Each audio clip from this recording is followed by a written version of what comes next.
नमस्कार, मेरा नाम रवि शाह है। मैं विषय विशेषज्ञ जलवायु परिवर्तन, राज्य जलवायु परिवर्तन ज्ञान प्रबंधन केंद्र एप्को पर्यावरण विभाग में कार्यरत हूँ। आज का हमारा विषय है मिशन लाइफ।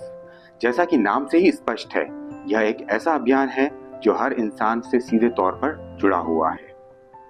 मिशन लाइफ में इस बात पर जोर दिया गया है कि पर्यावरण को अगर हम बचाएंगे तभी हम भी बच पाएंगे।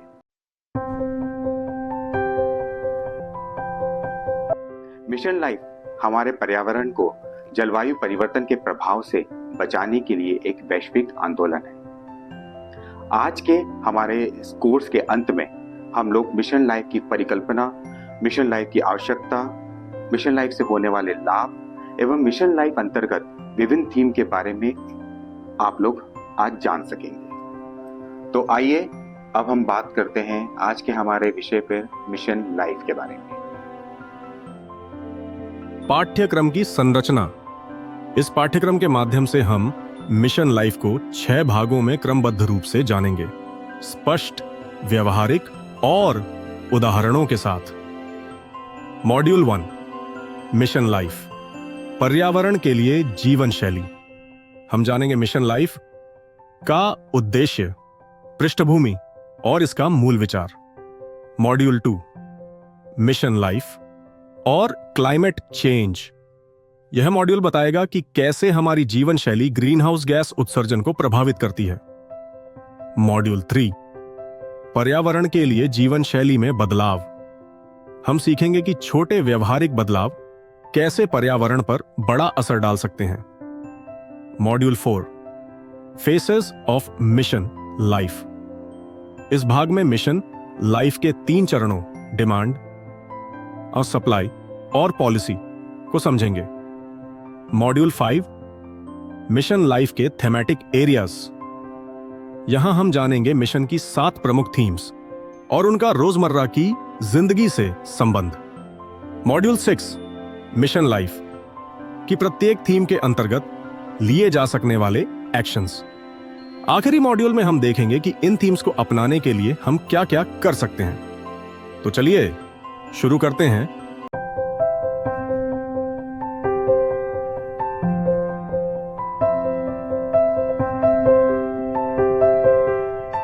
सबसे पहले हमें जानने की आवश्यकता है कि मिशन लाइफ है क्या।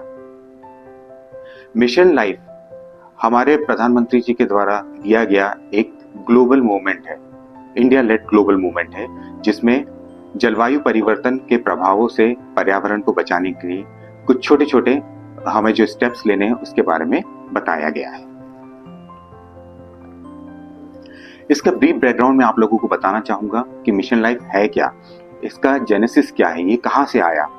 सबसे पहले प्रधानमंत्री जी द्वारा COP26 ग्लासगो में मिशन लाइफ को प्रस्तावित किया गया। अब कॉप होता क्या है? कॉप हर वर्ष होने वाला एक वैश्विक सम्मेलन है जहां सभी देश आपस में जलवायु परिवर्तन के प्रभावों से निपटने के समाधानों पर चर्चा करते हैं।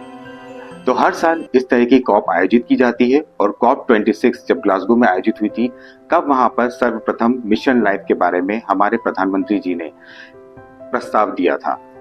फिर सन 2022 में यूएन की जनरल सेक्रेटरी एंटोनियो गुटेरेस की उपस्थिति में प्रधानमंत्री ने मिशन लाइफ को केवड़िया, गुजरात में लॉन्च किया। यह जो मिशन है, यह भारत की पर्यावरण अनुकूलन संस्कृति और पारंपरिक ज्ञान पर आधारित है। मिशन लाइफ की कल्पना भारत के नेतृत्व वाले वैश्विक जन आंदोलन के रूप में की गई है, जो पर्यावरण की रक्षा और संरक्षण के लिए सामूहिक कार्यवाही को प्रेरित करती है। मिशन लाइफ के अंतर्गत मुख्य उद्देश्य यह है कि जो वस्तुओं को हमें फेंकने की आदत है, उसको अब हमें फेंकना नहीं है और चक्रीय अर्थव्यवस्था में हमें उसको परिवर्तित करना है। मिशन लाइफ के अंतर्गत कुछ मुख्य आइडियाज इस तरीके से हैं कि हमें अविवेक और विनाशकारी उपभोग के बजाय सजग और विवेकपूर्ण उपयोग को बढ़ावा देना है। पर्यावरण के लिए जीवन शैली चैंपियन बनकर व्यवहार में छोटे छोटे बदलाव लाने की हमें आवश्यकता है। भारत की जो पारंपरिक जीवन शैली है, स्वाभाविक रूप से वह बहुत टिकाऊ है, अतः हमें विश्व को यह बताने की आवश्यकता है या हम बताने योग्य की स्थिति में है कि व्यक्तिगत और सामाजिक स्तर पर हम अपने जो जीवन शैली में परिवर्तन से जलवायु परिवर्तन को कम कर सकते हैं और पर्यावरण को संरक्षित रखने के लिए बहुत बड़ा योगदान दे सकते हैं। इस मॉड्यूल से हमने जाना कि मिशन लाइफ भारत द्वारा शुरू किया गया एक वैश्विक आंदोलन है जो हमें हमारी जीवन शैली को पर्यावरण के अनुरूप ढालने के लिए प्रेरित करता है। इसकी पहली घोषणा COP26 ग्लासगो में हुई और इसका औपचारिक शुभारंभ अक्टूबर 2022 में गुजरात के केवड़िया में किया गया। यह आंदोलन मानता है कि छोटे बदलाव जैसे पानी बचाना, प्लास्टिक का उपयोग घटाना या ऊर्जा की बचत मिलकर बड़े बदलाव ला सकते हैं। हर व्यक्ति प्रो प्लैनेट पर्सन बन सकता है। बस शुरुआत करनी है अपने व्यवहार से। आइए अब बढ़ते हैं अगले मॉड्यूल की ओर।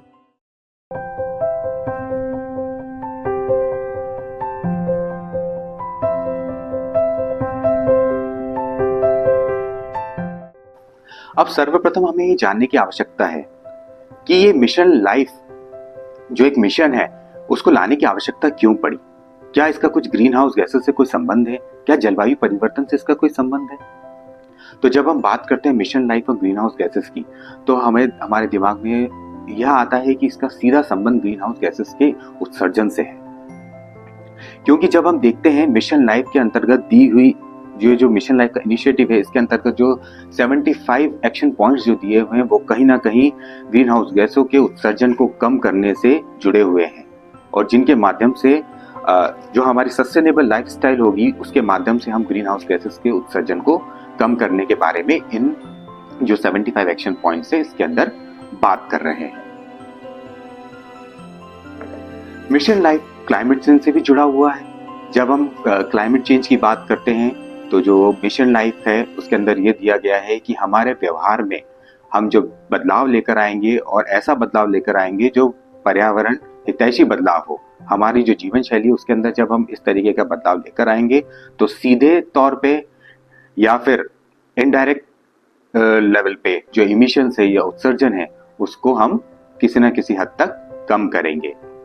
और जब हम जलवायु परिवर्तन की बात करते हैं तो आज हमको ये सर्वविदित है, ये देखने में आता है कि जलवायु परिवर्तन के कारण कई सारे प्रभाव हमारे विभिन्न क्षेत्रों पर पड़ रहे हैं। जैसे अगर हम बात करें वर्षा के पैटर्न की, रेनफॉल के पैटर्न की अगर हम बात करते हैं तो कभी एकदम बहुत ज्यादा बारिश हो जाती है, कभी बहुत कम बारिश हो रही है, कहीं बाढ़ की स्थिति है तो कहीं सूखा हो रहा है। वर्षा में तो वृद्धि हो रही है लेकिन वर्षा के जो दिन थे वो बहुत सीमित होते जा रहे हैं, कम होते जा रहे हैं। वहीं अगर हम हीट वेव्स की बात करें तो गर्मी के मौसम में बहुत एक्सट्रीम ऐसी सिचुएशन हमको देखने में आ रही है जब हीट वेव्स यानी कि लू लगने की जो केसेस हैं वो बहुत ज्यादा बढ़ते जा रहे हैं। बायोडाइवर्सिटी और वाइल्ड लाइफ पे भी हमारा बहुत सारा जलवायु परिवर्तन के कारण प्रभाव पड़ रहा है। फिर कृषि की अगर बात करें तो कृषि में भी ऐसी स्थिति हो रही है कि जलवायु परिवर्तन के कारण अगर सूखा पड़ रहा है तो सूखे का कारण सीधा प्रभाव हमारी कृषि पर हो रहा है। तो ये कुछ जलवायु परिवर्तन के जो प्रभाव है विभिन्न क्षेत्रों पे हमें दिख रहे हैं। इस मॉड्यूल से हमने जाना कि मिशन लाइफ हमें ऐसी जीवन शैली अपनाने के लिए प्रेरित करता है जिससे ग्रीन हाउस गैस उत्सर्जन कम हो। क्लाइमेट चेंज के असर जैसे लू, बाढ़, सूखा अब हमारे आसपास साफ नजर आने लगे हैं। सोच समझकर किए गए छोटे छोटे कदम जलवायु संकट से निपटने की बड़ी ताकत बन सकते हैं। आइए अब बढ़ते हैं अगले मॉड्यूल की ओर।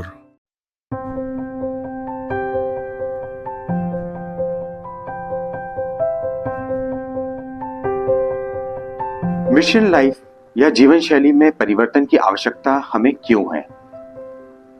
जैसा अभी हमने जाना कि जलवायु परिवर्तन हो रहा है और उसके लिए हमें उसके प्रभावों को रोकने के लिए हमें कुछ स्टेप्स लेने की आवश्यकता है।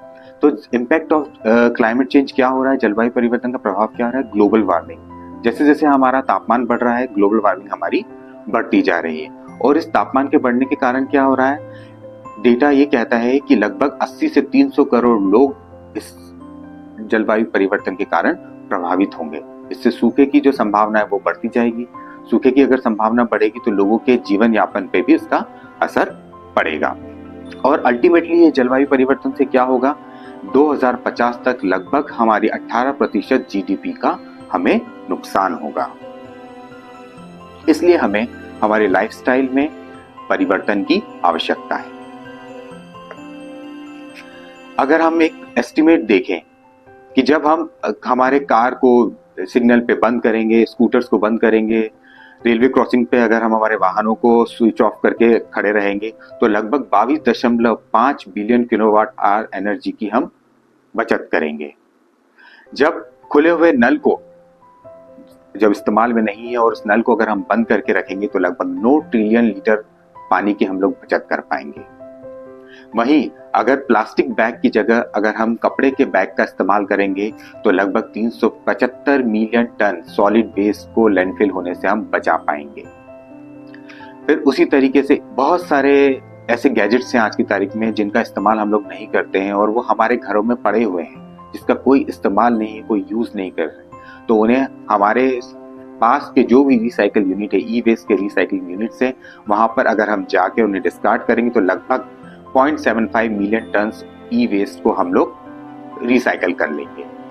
वहीं अगर हम जो बचा हुआ खाना है हमारा उसको प्रॉपर तरीके से अगर हम कंपोस्ट करते हैं हमारे घरों पे तो लगभग 15 बिलियन टन फूड वेस्ट को लैंडफिल में जाने से बचा पाएंगे।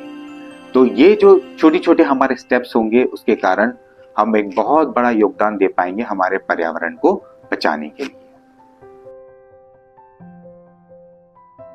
इस मॉड्यूल से हमने जाना कि क्लाइमेट चेंज से निपटने के लिए सिर्फ टेक्नोलॉजी नहीं, सोच और आदतों में बदलाव जरूरी है। हमारी छोटी छोटी हरकतें, जैसे गाड़ी रोकने पर इंजन बंद करना, नल को समय पर बंद करना, प्लास्टिक की जगह कपड़े का थैला इस्तेमाल करना, बड़ी ऊर्जा और संसाधन बचा सकती हैं। यही छोटे प्रयास मिशन लाइफ को एक जनांदोलन बनाते हैं और हमें प्रो प्लैनेट पर्सन बनने की ओर ले जाते हैं। आइए अब बढ़ते हैं अगले मॉड्यूल की ओर।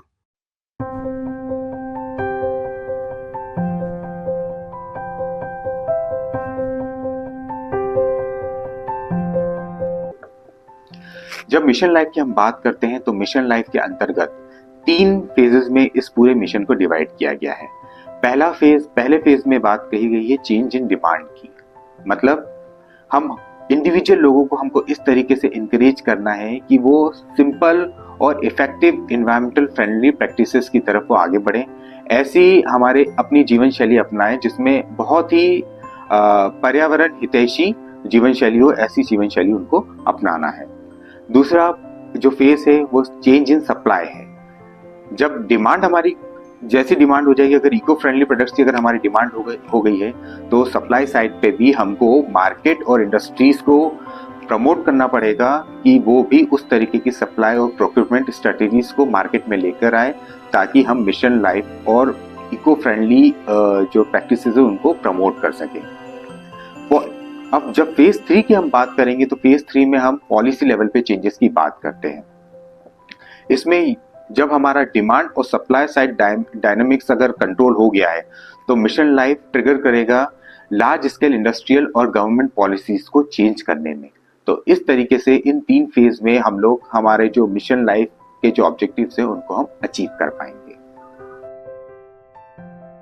इस मॉड्यूल से हमने सीखा कि मिशन लाइफ 3 स्तरों पर बदलाव लाने की कोशिश करता है, व्यवहार से लेकर नीति तक। पहला चरण, डिमांड में बदलाव। लोगों को सरल पर्यावरण अनुकूल आदतें अपनाने के लिए प्रेरित किया जाता है। दूसरा चरण, सप्लाई में बदलाव। जब टिकाऊ विकल्पों की मांग बढ़ती है तो बाजार और उद्योग भी अपनी रणनीति बदलते हैं। तीसरा चरण, पॉलिसी में बदलाव। यह बदलाव नीतियों को भी प्रभावित करता है, जिससे शासन और प्रणाली भी पर्यावरण के अनुरूप बनती है। यानी एक व्यक्ति की आदत से शुरू होकर सिस्टम का स्वरूप बदल सकता है। यही है मिशन लाइफ का पथ। आइए अब बढ़ते हैं अगले मॉड्यूल की ओर।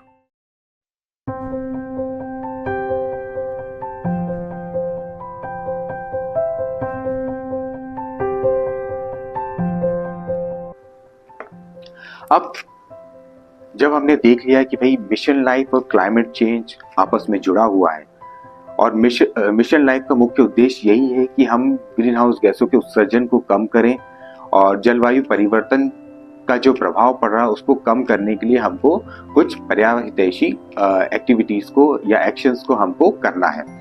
तो ये जो जब हम मिशन लाइफ की बात करते हैं उसके अंदर 7 अलग अलग थीम्स देकर दी गई है, जैसे save energy, save water, say no to single use plastic, reduce e waste, adopt sustainable food system, reduce waste, adopt healthy lifestyle. ये 7 थीम के अंतर्गत अलग अलग एक्शंस देकर रखे हुए हैं और मिशन लाइफ लिंक करता है हर एक इंडिविजुअल को towards collective action for the environment, यानी कि पर्यावरण बचाने के लिए सबको सामूहिक रूप से कुछ एक्शंस लेने होंगे, उसको प्रमोट करने के लिए मिशन लाइफ बनाया गया है। इसके अंदर इन 7 थीम्स के अंतर्गत 75 एक्शन पॉइंट दिए गए हैं जो इंडिविजुअल लेवल पे या फिर कम्युनिटी के लेवल पे लिए जा सकते हैं। मिशन लाइफ के अंतर्गत जितने भी एक्शन पॉइंट देकर रखे हैं वो बड़े ही स्पेसिफिक हैं और मेजरेबल हैं, जिनको हम माप सकते हैं। ये कोई भी इंडिविजुअल, कम्युनिटी में, इंस्टीट्यूशन में बहुत ही आसानी से इनका पालन किया जा सकता है। कोई इकोनॉमिक एक्टिविटी पे इन सारे जो एक्शन पॉइंट्स उससे कोई फर्क नहीं पड़ेगा, लेकिन ये हमारी इकोनॉमिक एक्टिविटी को प्रमोट जरूर कर सकते हैं। इस तरीके के एक्शन पॉइंट्स मिशन लाइफ में दिए गए हैं और ये जो 75 बिंदु दिए गए हैं, जरूरी नहीं कि यही 75 बिंदु हमको फॉलो करने हैं, इनको तो फॉलो करना है, इसके अलावा भी और भी बहुत सारी ऐसी चीजें हो सकती हैं जिनको हम मिशन लाइफ में के अंतर्गत फॉलो कर सकते हैं। इस मॉड्यूल से हमने जाना कि मिशन लाइफ हमारे जीवन से जुड़ी 7 थीमों पर केंद्रित है, जिनके जरिए हम पर्यावरण के लिए असरदार बदलाव ला सकते हैं। ये 7 क्षेत्र हैं: ऊर्जा और पानी की बचत, सिंगल यूज प्लास्टिक से परहेज, कचरे और ई वेस्ट को कम करना, सतत खान पान अपनाना और स्वस्थ जीवन शैली को बढ़ावा देना। इन सब के जरिए मिशन लाइफ हमें छोटे लेकिन मापनीय एक्शन लेने के लिए प्रेरित करता है, जिनका असर हमारे आसपास भी दिखेगा और भविष्य में भी। आइए अब बढ़ते हैं अगले मॉड्यूल की ओर।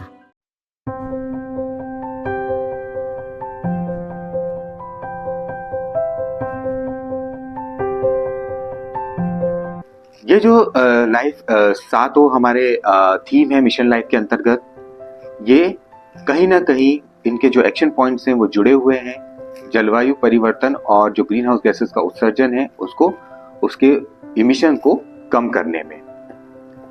एक मंत्र दिया गया है, प्रकृति रक्षति रक्षिता।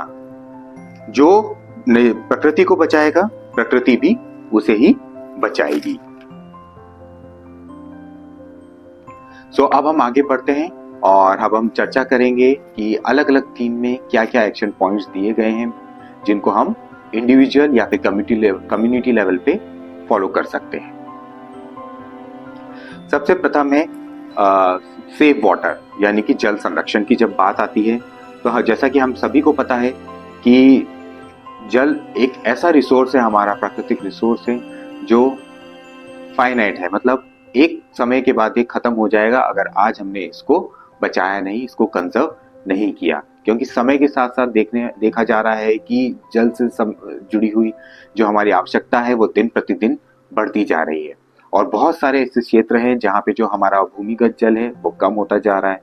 तो इसलिए हमें वाटर को जल संरक्षण करने की बहुत ज्यादा आवश्यकता है। यह विभिन्न तरीके के बिंदु दिए गए हैं जिसके माध्यम से हम जल का संरक्षण कर सकते हैं। जैसे जब हम खेती किसानी की बात करते हैं तो मिलेट जैसी कम पानी वाली फसलों की हम खेती कर सकते हैं। अमृत सरोवर योजना के माध्यम से क्षेत्र की जल संरक्षण संरचनाओं का सामुदायिक स्तर पर सुधार और मरम्मत हमको करना चाहिए। फसल विविधीकरण को हमको अपनाना चाहिए। चावल और गेहूं की खेती के स्थान पर दलहन और तिलहन वाली फसल प्रणाली को हमको अपनाना चाहिए। जल संरक्षण एवं बचत की तकनीकों का उपयोग हमको करना चाहिए, जैसे ड्रिप इरिगेशन, फील्ड बंडिंग, खेत तालाब बनाना, शून्य जुताई, धान की सीधी बुवाई, धान फसल में सिंचाई के अल्टरनेट वेटिंग और ड्राइंग तकनीक का इस्तेमाल करके हमको खेती करना चाहिए। फिर घर, स्कूल, कार्यालयों में वर्षा जल संचयन के बुनियादी ढांचे का हमको निर्माण करना चाहिए। जहां भी संभव हो अपशिष्ट पदार्थों से निर्मित ड्रिप सिंचाई प्रणाली का उपयोग करना चाहिए। धुली हुई सब्जियों के पानी को पुनः उपयोग पौधों को पानी देने और अन्य उद्देश्य के लिए भी किया जा सकता है। तो ये कुछ छोटे छोटे पॉइंट्स हैं जो इसके अंदर दिए गए हैं जिनका हम लोग पालन कर सकते हैं। अगला है सेव एनर्जी यानी कि ऊर्जा संरक्षण। अगर हम ऊर्जा का संरक्षण करते हैं तो इससे बहुत हद तक जो हमारी ऊर्जा की जो समस्या है उसको हम कम कर सकते हैं, सिक्योर कर सकते हैं। और इसके कारण, क्योंकि जैसा आज सबको विदित है कि जो हमारी एनर्जी है वो मोस्ट ऑफ द मेजर जो पोर्शन है उसका वो कोल बेस्ड एनर्जी हमारे पास है, तो हमें रिन्यूएबल एनर्जी की तरफ जाने की बहुत ज़्यादा आवश्यकता है। और क्योंकि मैक्सिमम पोर्शन हमारा कोल बेस्ड एनर्जी से भी आ रहा है तो कहीं ना कहीं से ग्रीन हाउस गैसों का उत्सर्जन हो रहा है। जब हम ऊर्जा की बचत करेंगे तो उस ग्रीन हाउस गैसों के उत्सर्जन को हम लोग कम कर पाएंगे। और अगर हमने उत्सर्जन को कम करा उससे कहीं ना कहीं हमारी जो इकोनॉमिक इन्वेस्टमेंट है उसको भी हम कर पाएंगे और हमारे जो प्राकृतिक संसाधनों है उसको हम आज के लिए भी और आने वाली पीढ़ियों के लिए भी संरक्षित रख पाएंगे। जब हम ऊर्जा बचत की बात करते हैं तो इंडिविजुअल लेवल पे ऐसे कुछ छोटे छोटे काम हैं जो हम लोग कर सकते हैं, जैसे एलईडी बल्ब का इस्तेमाल करना, घर और भवन की छतों पर सोलर वाटर या सोलर कुकर हीटर लगाना, उपयोग में न होने पर उपकरणों को प्लग पॉइंट से बंद कर देना, खाना पकाने और बिजली की जरूरत के लिए बायोगैस का प्रयोग करना, एयर कंडीशन का तापमान 24 डिग्री सेल्सियस पर मेंटेन रखना, अन्य कुकवेयर की तुलना में प्रेशर कुकर को ज़्यादा प्राथमिकता देना, अपने इलेक्ट्रॉनिक उपकरणों को ऊर्जा बचत मोड में रखना, दैनिक जीवन में प्रयोग होने वाले उपकरणों के लिए स्मार्ट स्विच लगाना, पानी ठंडा करने के लिए सामुदायिक मिट्टी के घड़ों को स्थापना करना, फ्रिज या फ्रीजर को नियमित रूप से डिफ्रॉस्ट करना, घर में ट्रेडमिल पर दौड़ने की बजाय हम बाहर सैर पर जा सकते हैं, बाहर दौड़ लगा सकते हैं। तो ये कुछ छोटे छोटे चीजें हैं जिसके एक्शन पॉइंट्स दिए हुए हैं जिनको हम अपना कर हम बहुत हद तक हमारी ऊर्जा की बचत कर सकते हैं। अगला जो हमारा थीम है वो है say no to single use plastic. Single use plastic का प्रयोग कम करना। प्लास्टिक हमारे लिए बहुत बड़ी समस्या है क्योंकि हमारे वाटर बॉडीज हैं, जो हमारी मृदा है, जो हमारा इकोसिस्टम है, ये उन सब चीज़ों को पल्यूट करती है और सालों साल तक हमारे इकोसिस्टम में बनी रहती है क्योंकि ये प्लास्टिक बहुत सालों बाद डिग्रेड होता है या कई सालों तक डिग्रेड नहीं हो पाता है। ये बहुत ही नुकसानदायक है। इसके कारण ये मनुष्यों के स्वास्थ्य पर और जो हमारी वाइल्ड लाइफ है, जानवर है, जीव जंतु है, उनके स्वास्थ्य पर भी बहुत ज़्यादा विपरीत प्रभाव पड़ता है। और इसलिए हमें सिंगल यूज प्लास्टिक को बिल्कुल भी प्रमोट नहीं करना है। सिंगल यूज प्लास्टिक का इस्तेमाल बिल्कुल नहीं करना चाहिए। और प्लास्टिक का जब हम इस्तेमाल करें तो उसको रिड्यूस करना है। सबसे पहले तो हमको कम से कम इस्तेमाल करना है और अगर कर भी रहे हैं तो उनको रीयूज करना है और रिसाइकल करने की हमको कोशिश करनी चाहिए। सिंगल यूज प्लास्टिक की जब हम बात करते हैं तो हम क्या कर सकते हैं, अल्टरनेटिव क्या क्या हमारे पास अवेलेबल है। तो सिंगल यूज प्लास्टिक की जगह पर हम लोग कोई भी कॉटन का, कपड़े का या जूट का बैग हम लोग इस्तेमाल कर सकते हैं। जब हम पानी की बोतल कहीं कैरी करते तो प्लास्टिक की बोतल का इस्तेमाल ना करते हुए हम लोग हमारी कोई मेटल बोतल इस्तेमाल कर सकते हैं। कुछ इस तरीके के कंटेनर्स का हम इस्तेमाल करें जिनको हम वापस से रीयूज कर सकते हैं। जब हम कहीं स्टोरेज या पैकेजिंग की बात आती है तो रीयूजेबल कंटेनर्स को हमको यूज करना चाहिए। और हमेशा जब हम अवेयरनेस की बात करते हैं तो सिंगल यूज प्लास्टिक के लिए हमें कई सारी क्लीन अप ड्राइव्स का हम अपने शहर के स्तर पर आयोजन कर सकते हैं। जहां भी संभव हो नए प्लास्टिक सामान के स्थान पर जो रीयूजेबल प्लास्टिक है हम उसका इस्तेमाल करें। दूध, छाछ आदि के लिए उपयोग किए जाने वाले पैकेजिंग बैग को केवल आंशिक रूप से काटें ताकि प्लास्टिक के टुकड़ों को बायोडिग्रेडेबल कचरे में मिलने से रोका जा सके। बांस के टूथब्रश और नीम की कंघी का हम चुनाव कर सकते हैं जिनका हम बाद में इस्तेमाल कर सकते हैं। फिर जहां भी संभव हो हम अपने जो पर्सनल प्लास्टिक की जो चीज़ें हैं जैसे बॉटल हो गई उसका इस्तेमाल ना करते हुए हम लोग अपनी खुद की मेटल की पानी की बॉटल को कैरी करें। फिर शहरों और जल संरक्षण जो संरचनाएं हैं उसको हम समय समय पर सामुदायिक भागीदारी से उसकी सफाई को सुनिश्चित करें। सभाओं और सार्वजनिक कार्यक्रमों में गैर प्लास्टिक पर्यावरण के अनुकूल कटलरी का हम लोग इस्तेमाल करें, जैसे ग्लास, चम्मच और कटोरी जो प्लास्टिक की इस्तेमाल करते हैं उसकी जगह हम स्टील की इस्तेमाल कर सकते हैं। आजकल बहुत से शहरों में बर्तन बैंक का एक कॉन्सेप्ट आ गया है बहुत सी जगहों पर, जहाँ पे स्टील के बर्तन आसानी से आपके जो इस वृहद स्तर के जो कार्यक्रम होते हैं उसके अंदर इस्तेमाल करने के लिए आसानी से हमें किराए पर मिल जाते हैं, जिसका इस्तेमाल होने के बाद हम उनको वापस कर सकते हैं और इस तरीके से पर्यावरण में जो प्लास्टिक का प्रदूषण हो रहा था वो नहीं होगा। तो ये सब कुछ छोटी छोटी जो चीजें हैं उसको करते हुए हम सिंगल यूज प्लास्टिक को पूरी तरीके से हम एक दिन खत्म कर पाएंगे या उसका उपयोग कम से कम कर पाएंगे। अगली हमारी थीम है रिड्यूस वेस्ट, यानी कि जो हमारा कचरा है उसको हमको कम से कम करने की आवश्यकता है। अब देख रहे जब हम बात करते हैं कचरे की, जो हमारे घर से निकलने वाला कचरा होता है लगभग उसके अंदर क्या होता है, कागज होते हैं, कुछ प्लास्टिक होती है, धूल होती है, कुछ कांच के टुकड़े होते हैं। यही हमारे रोज जो हमारे घरों से कचरा निकलता है वो ये इस कंपोजिशन का होता है।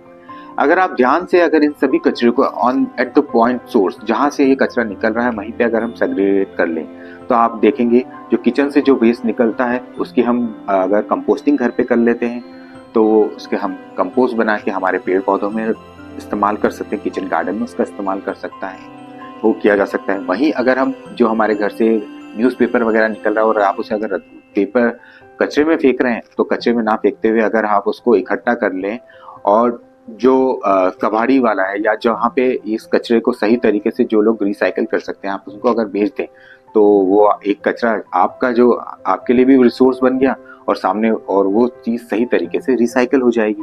उसके अलावा अगर हम प्लास्टिक की बात करें तो प्लास्टिक को भी हम इसी तरीके से रिसाइकल कर सकते हैं। तो देखा जाए तो लगभग जो हमारे यहाँ घरों से जो रोज का कचरा निकलता है वो कचरा अगर हम पॉइंट सोर्स पे ही अगर सेग्रीगेट कर दें तो हम बहुत हद तक जो लैंडफिल तक जा रहा है उस चीज को हम रोक सकते हैं। और जो हमारे आसपास की सराउंडिंग है उसको भी हम साफ रखेंगे और जो हमारे नेचुरल रिसोर्सेज है, क्योंकि एक जगह कचरा जब हम इकट्ठा करते हैं या कहीं लैंडफिल हम कर रहे हैं तो उस कारण हमारा जो ग्राउंड वाटर है, हमारी जो सॉइल है वो सब प्रदूषित होती है और साथ साथ में जो वहाँ की वायु है वो भी प्रदूषित होती है और मानव स्वास्थ्य पे भी उन सब चीज़ों का विपरीत प्रभाव पड़ता है। तो अगर हमने पॉइंट सोर्स पे ही जो हमारा वेस्ट है उसको प्रॉपर सेग्रीगेट करके अगर हम उसको अलग अलग रख के कहीं जहाँ पे रिसाइकल होता है वहाँ नहीं भेज सकते तो आप सेग्रीगेट करके जो सफाई कर्मचारी आपके घर पे अपना कचरा लेने आते हैं आप उनको सेग्रीगेट करके दें ताकि पॉइंट सोर्स पे ही हम प्रॉपर तरीके से वेस्ट को सेग्रीगेट कर सके और वेस्ट को रिड्यूस किया जा सके।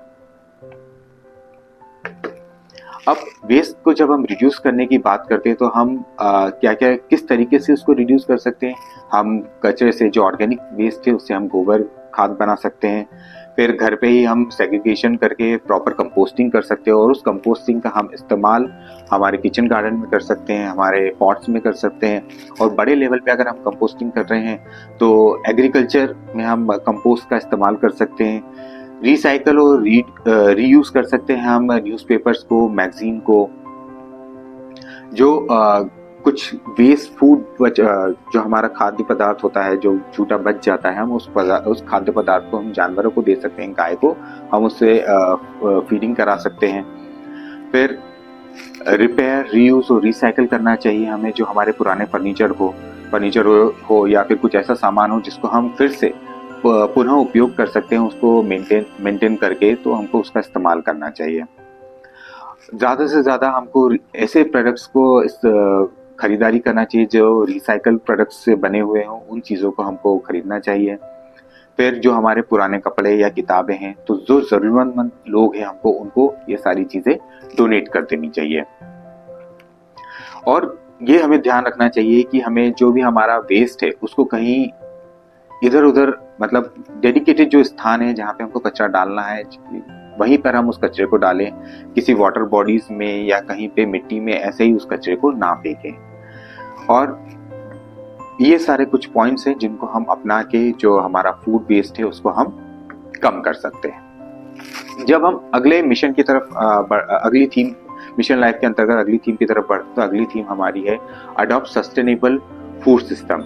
इस तरीके के खाद्य प्रणाली को हमें अपनाना चाहिए जो बहुत ही सस्टेनेबल हो, जो सतत हो, जिससे पर्यावरण को कोई नुकसान ना पहुंचे। सतत खाद्य प्रणाली के अंतर्गत हमें जो स्थानीय स्तर पर जो सीजनल फूड होते हैं, जो सब्जियां होती है, उनको ज्यादा से ज्यादा कंज्यूम करना चाहिए। इसके कारण क्या होगा, जो हमारा कार्बन फुटप्रिंट है वो कम होगा और फूड वेस्ट जो जनरेट हो रहा है, क्योंकि अगर कोई फ्रूट्स है, वेजिटेबल्स है जो सीजनल नहीं है या कहीं बाहर से हम उसको प्रोक्यूर कर रहे हैं, इंपोर्ट कर रहे हैं, तो वो जब तक हमारे पास आएगी कहीं ना कहीं उसके बीच में उनके सड़ने की आशंका बनी रहती है। अगर हम लोकल लेवल पे जो हमारे आसपास जो सब्जियां हो रही है या फ्रूट्स हो रहे हैं उसको हम कंज्यूम करेंगे तो जो हमारा फूड वेस्ट है उसको भी हम कम कर पाएंगे। और जो आसपास के जो हमारे किसान हैं, छोटे और मध्यम जो किसान हैं, उनको भी हम सपोर्ट कर पाएंगे, जिसके कारण उनकी भी आर्थिक उन्नति होगी। अब जब हम सतत खाद्य प्रणाली की हम बात करते हैं तो उसके अंतर्गत हम बात करेंगे आंगनबाड़ी, मध्याह्न भोजन और जन वितरण योजना के माध्यम से आहार में मिलेट्स को हमें शामिल करना चाहिए। खाने के कचरे का घर में कंपोस्ट हमको बनाना चाहिए। घरों, स्कूल, कार्यालयों में किचन गार्डन और टेरेस गार्डन हमको बनाने चाहिए, ताकि हम लोकल लेवल मतलब घर में ही हम किचन गार्डन और के थ्रू सब्जियां उगा सके और उन्हीं सब्जियों का हम खुद उपभोग कर सके। और ये जो सब्जियां होगी वो बहुत ऑर्गेनिक होगी, जिससे हमारे स्वास्थ्य पे विपरीत प्रभाव पड़ने के चांसेस बहुत ही न के बराबर होंगे। गोबर से हम लोग जैविक खाद बना सकते हैं और खेत में हम उसका प्रयोग कर सकते हैं। फिर स्थानीय रूप से उपलब्ध मौसमी और खाद्य पदार्थों को हमको प्राथमिकता देनी चाहिए और भोजन की बर्बादी को बचाने के लिए छोटी प्लेटों का हमको उपयोग करना चाहिए। अगला थीम है हमारा रिड्यूस ई वेस्ट, यानी कि ई वेस्ट को कम करना। ई वेस्ट हमको देखने में तो ऐसा लगता है कि हमें इससे कोई नुकसान नहीं पहुंचता होगा, लेकिन जब हम देखते हैं तो ई वेस्ट से बहुत ज्यादा नुकसान है मानव स्वास्थ्य के ऊपर। जो हैजार्डस सब्सटेंसेस इसके अंदर यूज करे जाते हैं, जैसे लिथियम की बैटरीज वगैरह का इसमें इस्तेमाल होता है, वो बहुत ही हैजार्डस है, बहुत ही हानिकारक है मानव स्वास्थ्य के लिए। मानव स्वास्थ्य के लिए नहीं, इस पर्यावरण के लिए भी बहुत ज्यादा हानिकारक होता है। इसलिए हमें ई वेस्ट को कम करने के लिए अलग अलग जो एक्शन पॉइंट्स देकर रखे हैं मिशन लाइफ के अंतर्गत, उनका पालन करना चाहिए और उनको अपनाना चाहिए। जैसे कि उपकरण को हटाने की बजाय, मतलब अगर कोई भी उपकरण हमारे इस्तेमाल में नहीं रह गया है तो उसको फेंकने से पहले या डिस्कार्ड करने से पहले उन इलेक्ट्रॉनिक उपकरणों की हमको मरम्मत करा लेनी चाहिए और फिर उनका उपयोग करना चाहिए, ताकि ज्यादा ई वेस्ट जनरेट ना हो सके। पुराने इलेक्ट्रॉनिक गैजेट्स को निकटतम जो हमारे पास में जो ई रिसाइकलिंग इकाई है या यूनिट्स जो एस्टेब्लिश किए गए हैं, वहां पे हमको उनको दे देना चाहिए। रिचार्जेबल लिथियम सेल का उपयोग करना चाहिए और पेन ड्राइव, हार्ड ड्राइव की जगह हमें क्लाउड स्टोरेज को प्राथमिकता देनी चाहिए। तो ये कुछ चीजें हैं जिनको हमको जिन एक्शंस के द्वारा हम ई वेस्ट को कम कर सकते हैं। अब हम बात कर रहे हैं हमारी अगली थीम की, जो है स्वस्थ जीवन शैली अपनाएं। ये बहुत ही प्रासंगिक है आज के समय में, क्योंकि देखा जा रहा है कि आज हमारी भागती दौड़ती जीवन शैली में हम लोग इतने स्ट्रेस में रहते हैं कि हम सही समय पे ना खाना खा रहे हैं, ना हमारा जो पूरा साइकिल है, रूटीन जो साइकिल है वो हमारा बिगड़ सा गया है। जो भी बाहर का जो खाद्य पदार्थ हमें मिलता है हम वो उसे खा लेते हैं, घर का भोजन हम समय से नहीं कर पा रहे हैं, तो उस कारण कहीं ना कहीं हमारी जो क्षमताएं हैं उसके ऊपर विपरीत प्रभाव पड़ रहा है। तो हमें इस तरीके की जीवन शैली अपनाने की जरूरत है जिसके कारण हमारा जो कार्बन फुटप्रिंट है वो कम हो जाए, हमारे स्वास्थ्य अच्छा हो जाए और उसके साथ साथ में जो हमारे आसपास है, जो जैव विविधता है, हम उसको भी संरक्षित करके रख सके और उसको भी और समृद्ध कर सके, और जो हमारे आसपास का पर्यावरण है उसको हम और ज्यादा हरा भरा और समृद्ध बना सके। तो जब हम बात करते हैं स्वस्थ जीवन शैली की, तो हमें ऐसे क्या क्या चीज़ों को अपनाना चाहिए। मिशन लाइफ के अंतर्गत जो पॉइंट्स देकर रखे हैं उसमें पोषण आहार और तंदुरुस्ती के लिए भोजन में हमें मिलेट्स का ज़्यादा से ज़्यादा उपयोग करना चाहिए, और जो हमारी देशी जड़ी बूटियां हैं और जो औषधीय पौधे हैं उनके उपयोग को हमें ज़्यादा से ज़्यादा प्रोत्साहित करना चाहिए। प्राकृतिक या जैविक उत्पादों के सेवन को हमको प्राथमिकता देना चाहिए। सामुदायिक स्तर पर जैव विविधता संरक्षण हमको शुरू करना चाहिए। नीम, तुलसी, गिलोय, पुदीना, करी पत्ता, अश्वगंधा इत्यादि औषधीय पौधे घर के परिसर में हमको लगाना चाहिए। प्राकृतिक और जैविक खेती पर हमको ज़्यादा से ज़्यादा को प्रोत्साहित करना चाहिए। प्रदूषण के प्रभाव को कम करने के लिए अधिक से अधिक हमको पेड़ लगाने की आवश्यकता है। जंगली जानवरों के शरीर से बने उत्पाद, स्मारक चिन्ह इत्यादि को कभी क्रय नहीं करना चाहिए। सामुदायिक भोजन और कपड़ा बैंकों को पशु आश्रयों को बनाए और ऐसी संस्थाओं में स्वयं सेवा और श्रमदान करना चाहिए। अपने आवासीय क्षेत्र, स्कूल, कार्यालय में ग्रीन क्लब शुरू करना चाहिए और हमको खुद को उसमें पार्टिसिपेट करना चाहिए एक्टिवली। तो ये सारी कुछ चीजें बताई गई है मिशन लाइफ के अंतर्गत, जिसके माध्यम से हम हमारे जीवन शैली को खुशहाल बना सकते हैं और स्वस्थ जीवन हम लोग जी सकते हैं। इस मॉड्यूल से हमने सीखा कि मिशन लाइफ की 7 थीम्स हमारे रोजमर्रा के कामों से जुड़ी हैं, जैसे पानी और ऊर्जा बचाना, प्लास्टिक और ई कचरे से बचना, टिकाऊ भोजन और स्वस्थ जीवन शैली अपनाना। इन थीम्स के अंतर्गत ऐसे एक्शन पॉइंट्स तय किए गए हैं जिन्हें हर कोई आसानी से अपना सकता है, बिना किसी बड़ी लागत या बदलाव के। ये छोटे कदम मिलकर पर्यावरण के लिए एक बड़ा सामूहिक परिवर्तन ला सकते हैं। आइए अब बढ़ते हैं अगले मॉड्यूल की ओर।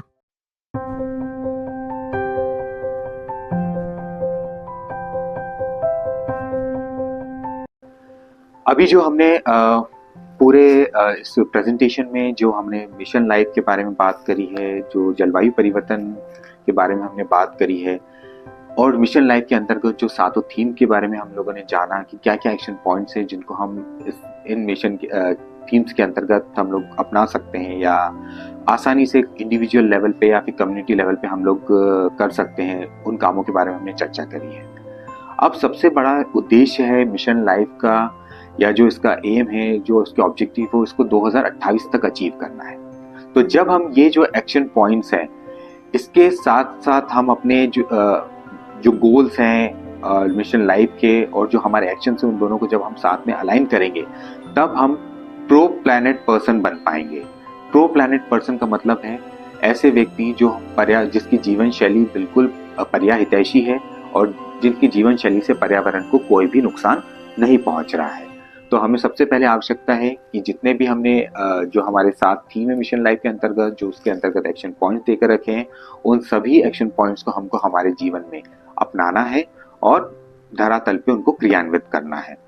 और जैसे हम सब ने पहले भी बात करी कि हमारी कुछ ट्रेडिशनल प्रैक्टिसेस ऐसी हैं जिनको हम समय के साथ साथ या कहीं ना कहीं अर्बनाइजेशन के दौर में हम भूलते जा रहे हैं, तो उन प्रैक्टिसेस को हमको वापस से अपनाना होगा।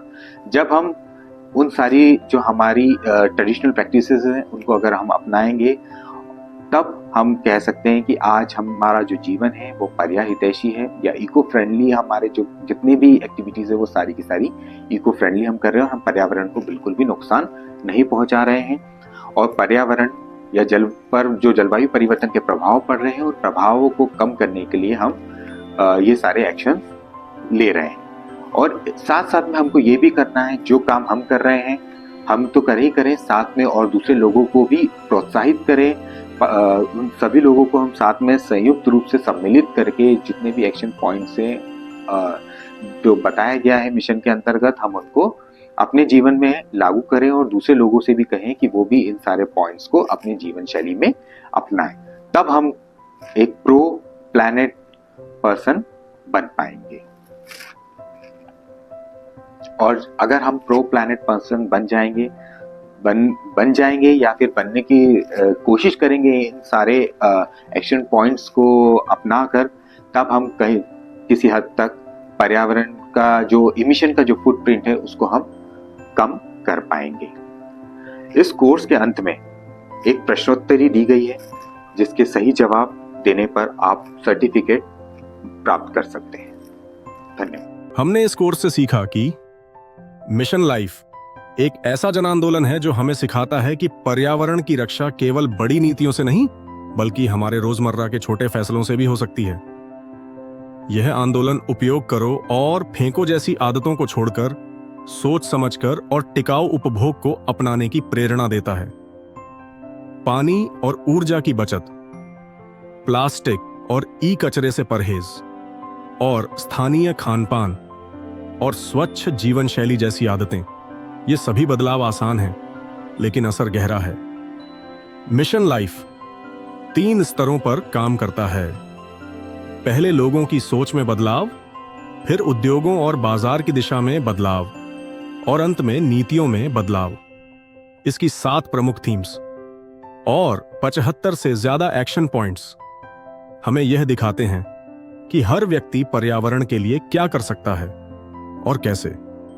आखिर में इस मिशन का सबसे बड़ा संदेश यही है: बदलाव की शुरुआत खुद से कीजिए और दूसरों को भी प्रेरित कीजिए। अब बढ़ते हैं प्रश्नों की ओर।